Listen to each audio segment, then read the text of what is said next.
Yeah, today we'll be clearing out a very sensitive, today we'll be clearing out like two sensitive concepts. Okay, so basically is the omphalocele concept and the gastroschisis concept. Okay, the omphalocele concept and the gastroschisis concept. Okay, you could get to see that both of them have to do with the protrusion of abdominal organs, okay, on the outside.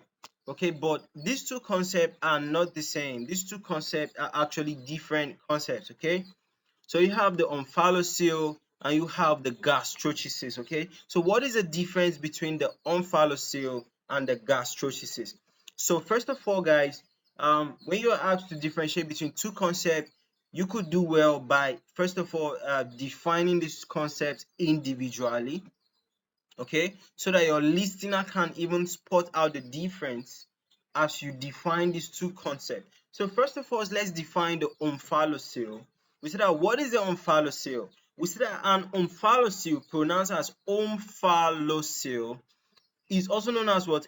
Exomphalos, and is a congenital abnormality in which the organs of the abdomen stick out through an opening in the muscles around the area of the umbilical cord. Okay, now these organs are covered by a transparent membrane called the peritoneum. Okay, so I'd like you to note the membrane that covers what the protrusion of these organs in omphalocele, and I would like you to note the area through which the omphalocele comes through. That's the area around the umbilical cord. That's 2 points. All right, so now let's just digest a bit. We said that how big is an omphalocele? We said that an omphalocele may be small with only a portion of the intestine sticking out of the abdominal cavity, or large with most of the abdominal organs including intestine, liver and spleen outside. Okay, so now healthcare providers refer to such cases as what? Giant omphalocele, where you have almost all the abdominal organs, all right, sticking out. Now, um, more than two-thirds of babies with omphalocele have abnormalities to other organs of their body.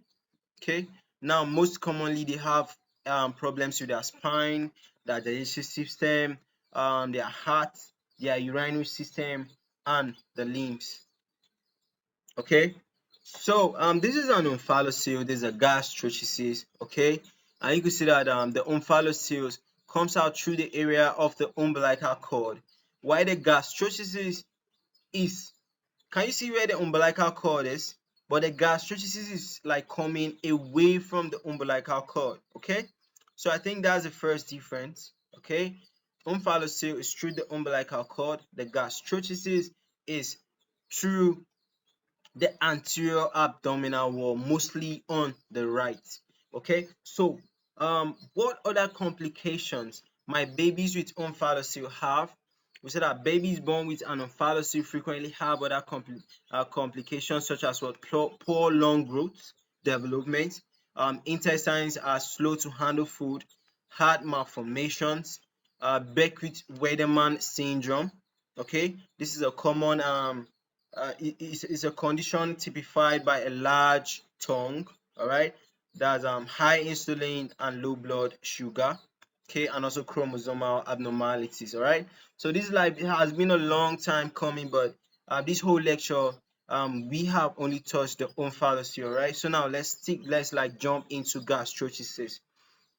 All right, so this is a diagram showing that gastroschisis, like you to know the difference. In omphalocele is through the umbilical cord, while from gastroschisis is from the anterior abdominal wall that your organs are sticking out. So what is gastroschisis? We say that gastroschisis is a birth defect that develops in a baby while a woman is pregnant. This condition occurs when an opening forms in the baby's abdominal wall. Now we are talking about gastroschisis, we are talking about abdominal wall. When we are talking about omphalocele, it was more of the umbilical cord area, okay?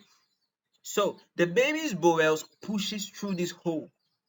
The bowel then develops outside the baby's body in the amniotic fluid.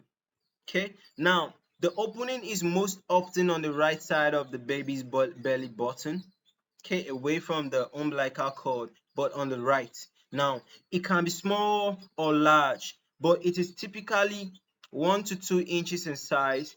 In more severe cases, the stomach or the liver can sometimes make their way through the opening as well.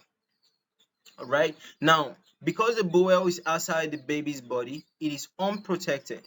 Now in omphalocele, we said that there is a membrane still covering the organs. Okay, that's what the peritoneal membrane. But in gastroschisis, the organs are outside, just open like that. There's no membrane coverage. Now this means that there is a chance that it can become irritated, swollen, and damaged. Okay. All right, so let's move. All right, I've already explained this image and I've explained over and over again. Okay, let me just take over the differences again. You see, in omphalocele, there is what a coverage, and you could see a peritoneal coverage on the abdominal organs. While in gastroschisis, the abdominal organs are open to the outside, just like that. Okay, there is no coverage. Now, we see that what is the difference between the gastroschisis and omphalocele? We say that both gastroschisis and omphalocele are birth defects where your baby is born with abdominal organs outside their body. Okay. Now the difference is that a membrane covers your baby's organ, okay, in omphalocele, while there is no membrane coverage on the baby's organs in gastroschisis. Now this difference can usually be seen on ultrasound before your baby is born. Okay, then let me add you another difference. Omphalocele is failure of return of physiological hernia.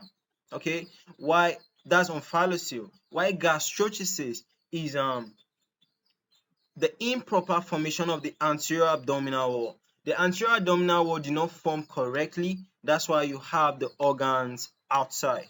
Okay, so guys, I hope you guys made a whole lot of sense in this lecture. Okay, where we gave the differences of omphalocele based on anatomical difference and embryological differences. Okay, so these guys, I'd like to close up and see you guys later.